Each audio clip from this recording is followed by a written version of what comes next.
They hate you. The auto manufacturers hate you, and they're actively trying to bleed you dry every chance they get, every way they can dream up. Now, we've already done countless videos on the absurd overcomplication and the unrepairability of today's cars. It's technology for technology's sake and technology run amok. And every time we do one of these videos, in the comments, there's almost universal agreement with that sentiment, that today's cars have become disposable transportation appliances.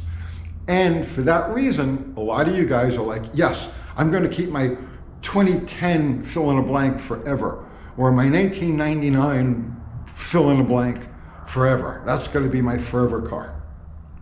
But there's more to it than that. And a lot of you guys aren't really seeing the full picture. Now, there's also people in there that throw in the comment, oh, you're just a Luddite. Today's cars are faster and safer and they get better mileage than any of the old crap. And it's hard to argue with that fact because yes, today's cars do get better gas mileage. They are more comfortable. They are safer in general, but they're also disposable. They're no longer cars the way we think of cars. And this has got big economic and societal ramifications as time goes on. We've already talked about that. I'm going to leave that for another. But while we've done countless videos on this, and I feel like I'm beating a dead horse, every time an example of it crosses my path, I feel compelled to make a video about it. So this morning I'm having my coffee and I'm flipping through YouTube and I come across a video by the Car Wizard. So he's got a 2017 Ford Focus in there that's got a bad taillight. Okay. By his estimation, it's going to cost about $500 to fix this. That's his estimation. I know it's going to be a bit more than that. We'll get to that. So here's the situation. Customer brings him a car. It's 2017 Focus, which is just the most basic car. You know, absolutely nothing exotic about this thing at all. Brings him the car, one of the taillights is out. So goes to change the taillight bulb. Like the most common thing. That's what you would think. Okay, change the taillight bulb. Changes the bulb, nothing works. All right, so now they got to start troubleshooting. So bad connection, dirty connection, they check. No, all that's good. Busted wire someplace in the system. So now they trace the wiring through the car. Wiring is fine. Then they get to the power source for the taillights, and it's the body control module.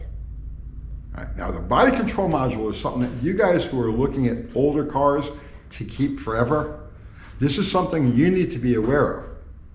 Because the body control module is something that started creeping into cars right around 1990 or thereabouts, but in recent years has become an integral part of just about every car out there. When I say recent years, I mean like from 1990s, late 1990s until today. The body control module is a computer that controls every function of the car that isn't powertrain. So you've got the computer that runs the engine and the transmission and the brakes and the steering and the traction control, and all of these other computers directly control the mechanical functions of the car. But then the body control module does everything else. The body control module works the windshield wipers and the dome light and the radio and the heater controls and even stuff like the taillights. So when you're picking a car that you're going to keep and you're going to service, you have to be aware, does it have a body control module, and how much of the systems, this car's systems, are controlled by the body control module. So here's the absurdity of this whole thing. For years, the lighting system of a car, like universally, was the most simple thing there was. It was all analog, as it should be. There's really no reason to have it controlled by any sort of computer. And it was universal. You actually have to go back to the 1980s, 1970s to find those completely analog systems, the ones that make sense, because they were universal. So taillights on a car, just the lighting system in general, but taillights on the car. Every car on the road, every single car on the road had at least 2 of these in the back. That's an 1157 bulb. This is a dual filament bulb that one filament is for the regular lights, the tail lights, and then the other filament is for the brake lights. So just a simple, compact design. It's 2 bulbs in one. And like I said, universally, every single car on the road, every one of them, had that exact bulb. How common were these? You buy these in supermarkets, right? The same, the automotive part section of the supermarket where you have oil and stuff like that. Well, they would have these 1157 bulbs because they were that common and that universal. And that's simple to change. That the same person who's doing the grocery shopping, you don't need a mechanic to change this. You just pop off the taillight lens or just reach in the trunk, unsnap the thing, plug this in, and you're good to go. That's how universal it was. And then the systems that controlled it were also universal and analog. Every single car on the road had, for their taillights, had the power source through the fuse. It would have a signal or a circuit that would go to the brake light, the brake switch. It would have a circuit that would go to the headlight switch, and it would have a circuit that would go through the turn signal switch. It was actually more complicated than any other system of the car, but still brutally analog simple that anybody could trace. If you have a test light, anybody could trace out the problem and generally fix it themselves. Although when a turn signal switch would go bad, it meant having to take the steering wheel off, partially disassemble the steering column, but nevertheless, it was a universal analog system. Now, when they started adding the body control module to cars, again, in the early 1990s or thereabouts, I think the first body control module I came across was on a 1990 Plymouth Caravelle. And it had gone bad and the wipers wouldn't work. No matter what you did, you couldn't get stuff to work because the body control module had gone bad. And I remember saying to myself, this is just the most ridiculous thing. There's no reason for this. And there is no reason for it. So, all of these new cars, just about everything out there, runs their brake light systems, their tail lights, their brake lights, through this body control module. And even if you've got a simple incandescent bulb like this 1157 in the back, it's still controlled through the body control module. The body control module is something that they can be repaired. There are people who repair these things, but the repairs are always hit and miss. The body control module is something that's supplied through the dealer. And in the latest generation of cars have to be programmed because they're VIN locked. So you can't just take a body control module out of one car and plug it into the next. No, you actually have to buy one, and then you've got to bring the thing to the dealer, and it has to be programmed by them. You go back to the estimate, about $500 to fix this issue with the car. It's going to be more than that.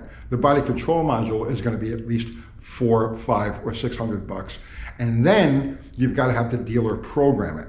So throw another couple of $100 on top of that, plus the diagnostic time and everything else.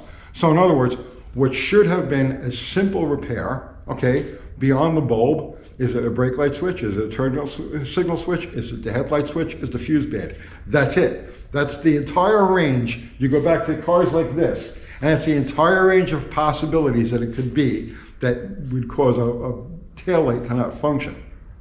But no. Now it's got to go through the dealer, and it's all of this nonsensical complication. So the reason I wanted to bring this up is because we've done, aside from the fact that it's just so ridiculous, we've done several videos in recent times about the future of collector cars. And I propose that as we go forward, like beginning now, and as we go forward, the most desirable cars are going to be the most serviceable cars, the most common ones. It goes opposite, counter to what's been traditionally considered to be a collector car, where it was always the high performance version or the limited production version, something exotic that made a car collectible and desirable.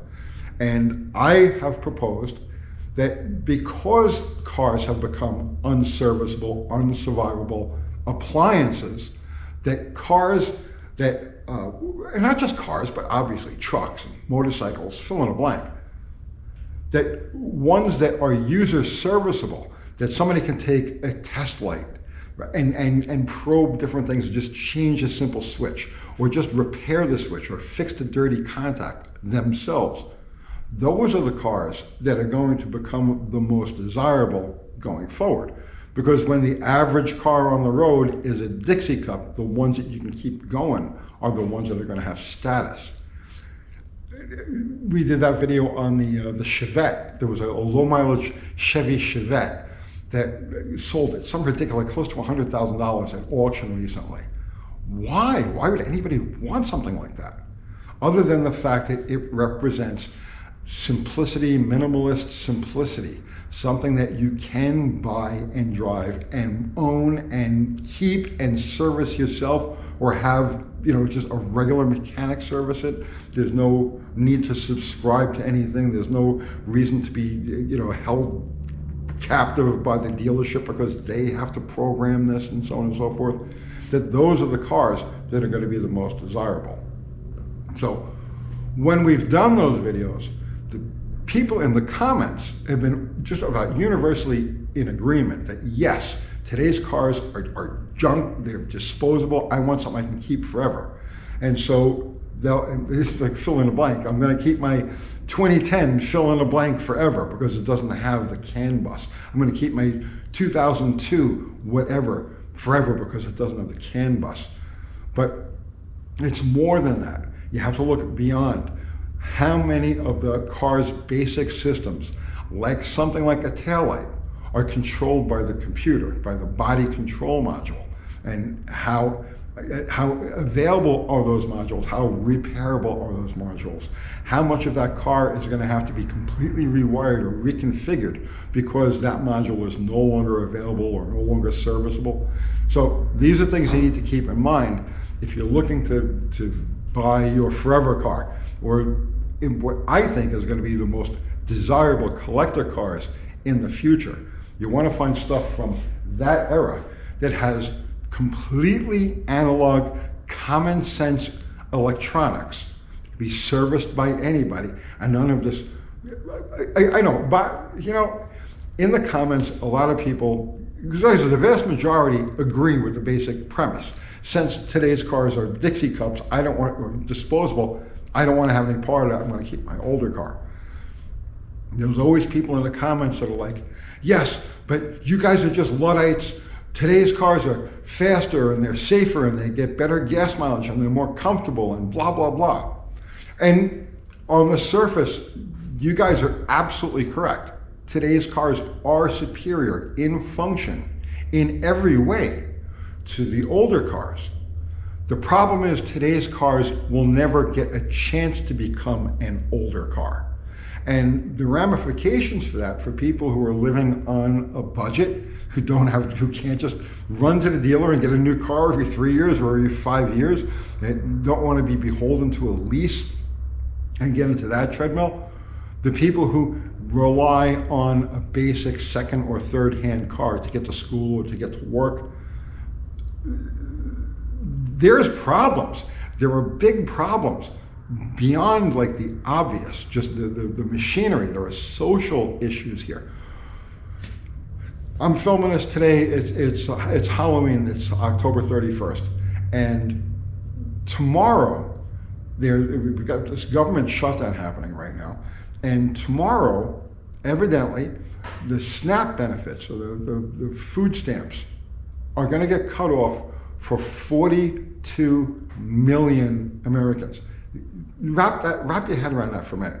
42 million people in this country are food insecure. In other words, they're operating so close to the bone that they need government assistance to eat on a regular basis.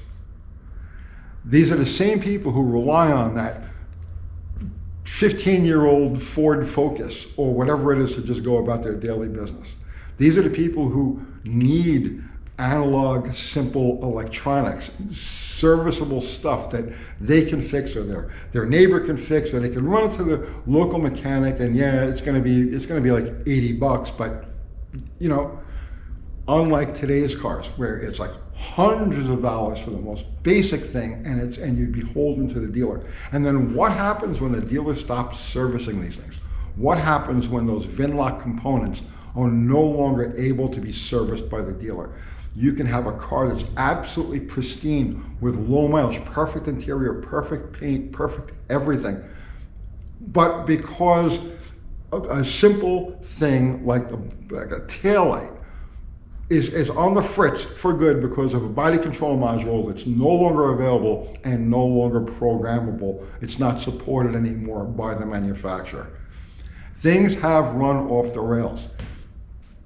It's too late to fix the problem for everybody. It is what it is. People they've got their own individual situations, their own unique situations.